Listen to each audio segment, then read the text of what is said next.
Bonjour, bienvenue dans cette troisième vidéo consacrée aux figures isométriques. Nous allons voir ici le développement de la démonstration 2.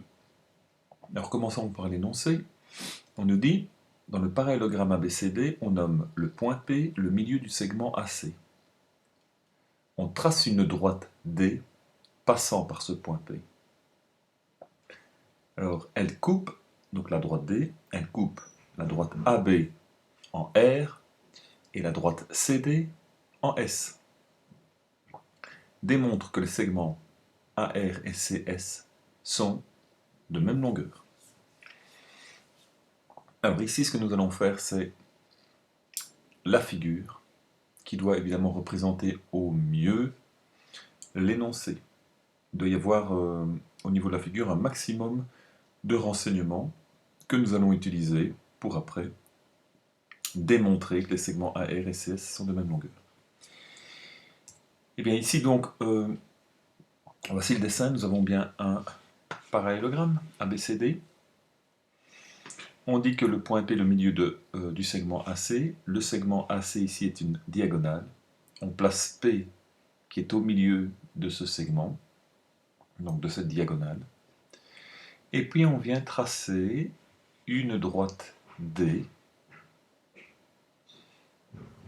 Et entre cette droite D et les droites AB et CD, il y a des points d'intersection. Entre AB et la droite D, c'est le point R. Et entre la droite CD et la droite D, c'est le point S. Alors peut-être que certains vont me dire, mais pourquoi est-ce qu'on a noté sous forme de droite ici, A, B, C, D, alors que les côtés d'un parallélogramme sont des segments? Eh bien, la droite D, en fait, on aurait très bien pu la tracer comme ceci. Voilà, c'est le plus droit possible.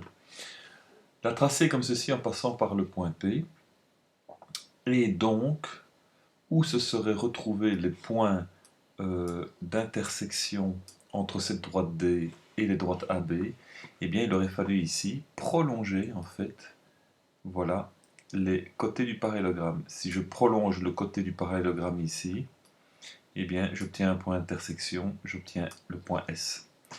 Et si je prolonge le côté de mon parallélogramme, voilà, ici, eh bien j'aurai le point d'intersection qui est le point R. Alors, quelle disposition de droite utiliser, que ce soit l'une ou l'autre, ça n'a pas d'importance. Ça n'a aucune importance. Il y aura de toute façon deux triangles isométriques et la démonstration se fera exactement de la même façon pour les deux cas. Bien. Alors ici, on nous demande de démontrer que les segments AR et CS sont de même longueur. Alors pour pouvoir trouver les triangles isométriques qui nous intéressent, eh bien, donc je l'avais déjà dit en classe, il faut absolument faire en sorte que les segments dont on veut prouver qu'ils sont de même longueur fassent partie des triangles, donc soit l'entièreté des côtés du triangle. Donc ici, AR, on voit que l'entièreté du segment AR est un des côtés du triangle. On ne va pas par exemple prendre le triangle ABC pour voir, parce qu'on voit qu'ici que AR est une portion du côté du triangle.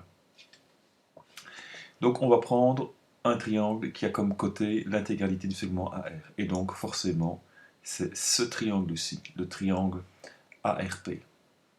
Et pour l'autre, on voit que le segment CS est ici. Et donc je vais prendre comme triangle celui-ci, puisqu'il a comme côté l'entièreté, donc l'intégralité du segment CS. Donc voilà, on prend ces deux triangles-là. Maintenant, nous allons Faire les hypothèses, on pourrait essayer de coder au maximum, de coter au maximum la figure, donc les triangles isométriques, mais on pourrait très bien commencer par les hypothèses. Eh bien, commençons par là. N'oublions pas que les hypothèses, ce sont les données qui sont dans l'énoncé, dans toutes ces phrases-ci, avant le démontre. Donc ces 3 phrases-ci nous donnent un maximum de renseignements. Alors on plante d'abord le décor, on doit dire dans quelle figure on travaille. Eh bien, simple ici, on est dans un parallélogramme ABCD, donc je mets ABCD est un parallélogramme, tout simplement.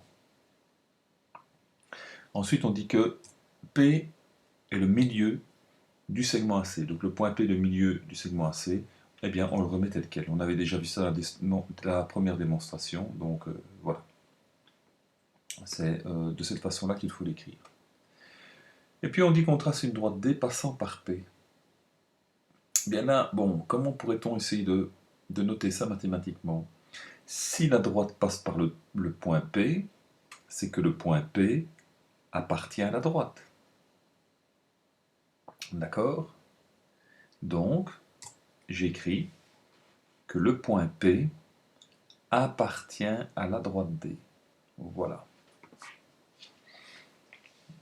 Et comme ça, on est sûr qu'en traçant cette droite D, on passe par P. L'orientation, peu importe, ça n'a pas d'importance, on l'avait vu précédemment. Et puis on dit que cette droite D, eh bien, elle coupe la droite AB en R et la droite CD en S. Alors, bien ici, si elle coupe la droite AB en R, c'est qu'il y a un point d'intersection. Et donc nous allons utiliser cette notation-ci, que la droite AB, donc je ne mets pas entre crochets, ce n'est pas un segment, puisque ma droite D peut avoir un point d'intersection sur le prolongement du côté AB.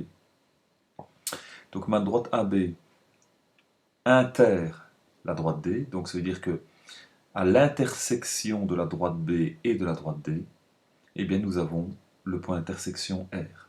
Il faut le mettre entre accolades, c'est comme ça.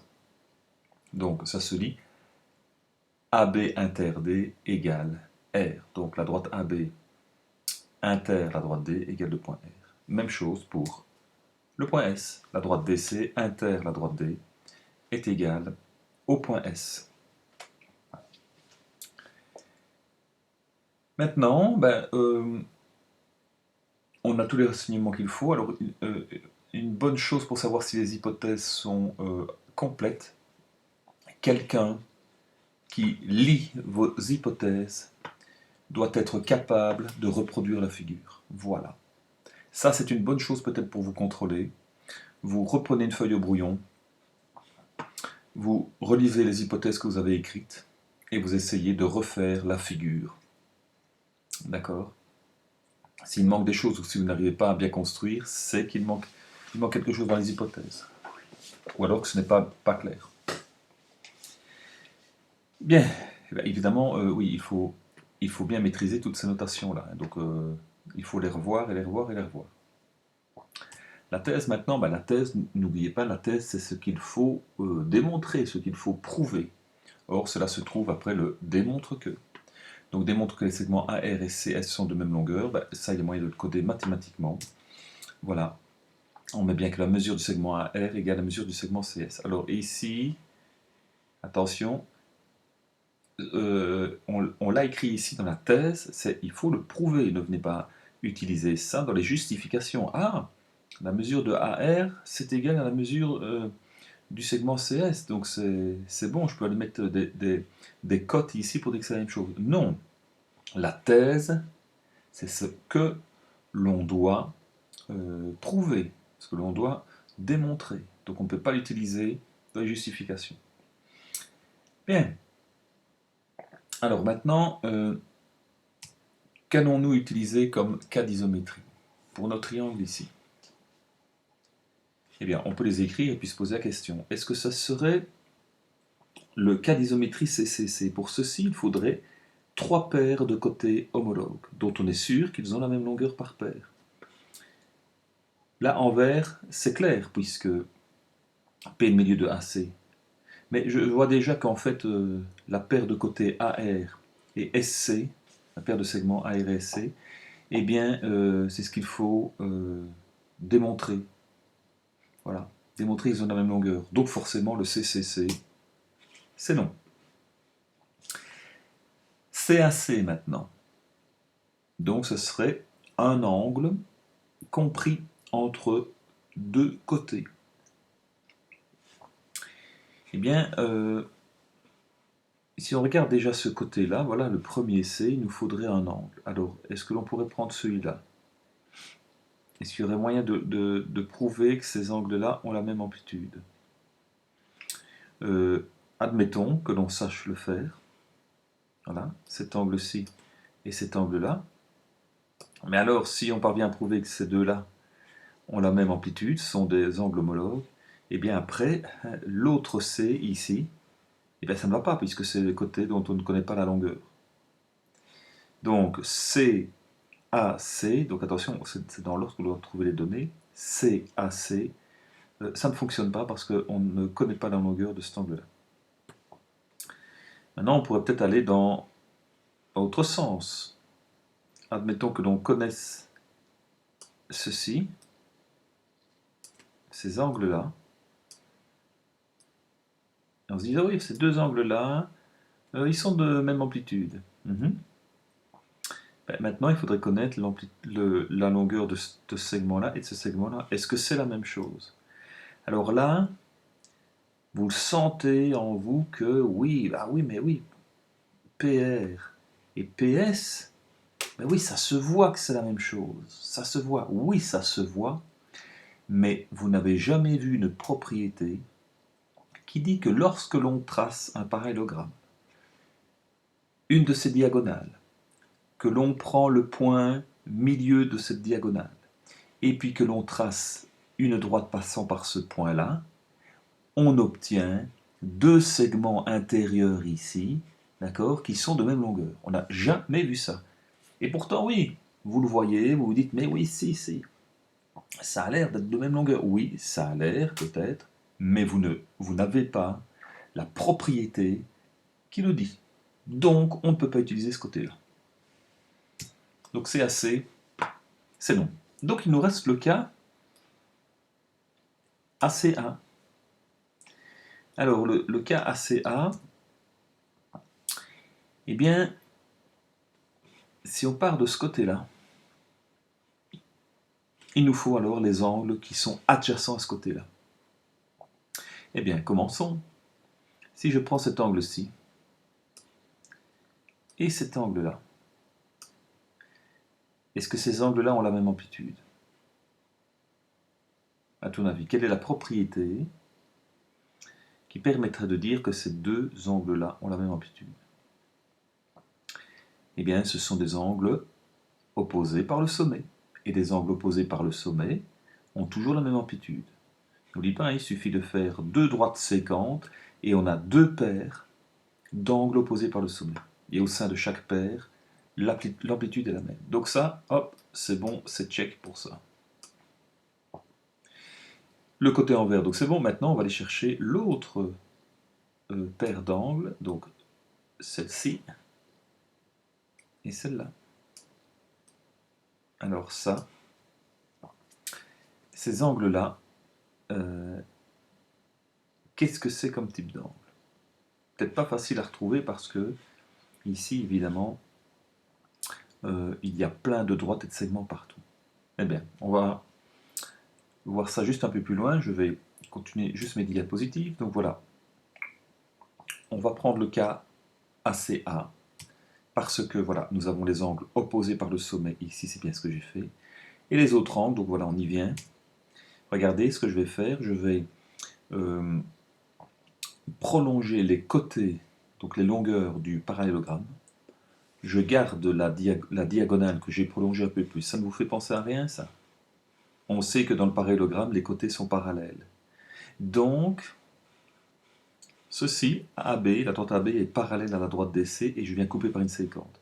Eh bien, nous allons avoir formation d'angles correspondants de même amplitude, angle alterne interne de même amplitude, angle alterne externe. Et donc nos angles, nous, ce sont ceux-ci, ceux qui sont là. Voilà, et ces angles-là, donc ils ont même amplitude parce que les droites sont parallèles, et leur nom, puisqu'ils sont de part et d'autre de la droite sécante, de la diagonale, ils alternent de position par rapport à la sécante. Et ils sont à l'intérieur des droites A et B, enfin des droites AB et DC, pardon. Donc ils sont à l'intérieur, donc ce sont des angles alternes, internes. Donc voici, on a épuré un peu la chose, donc on a nos deux triangles isométriques avec angle, côté et angle de nouveau, donc c'est bien le cas ACA. Donc maintenant nous allons mettre ça en musique.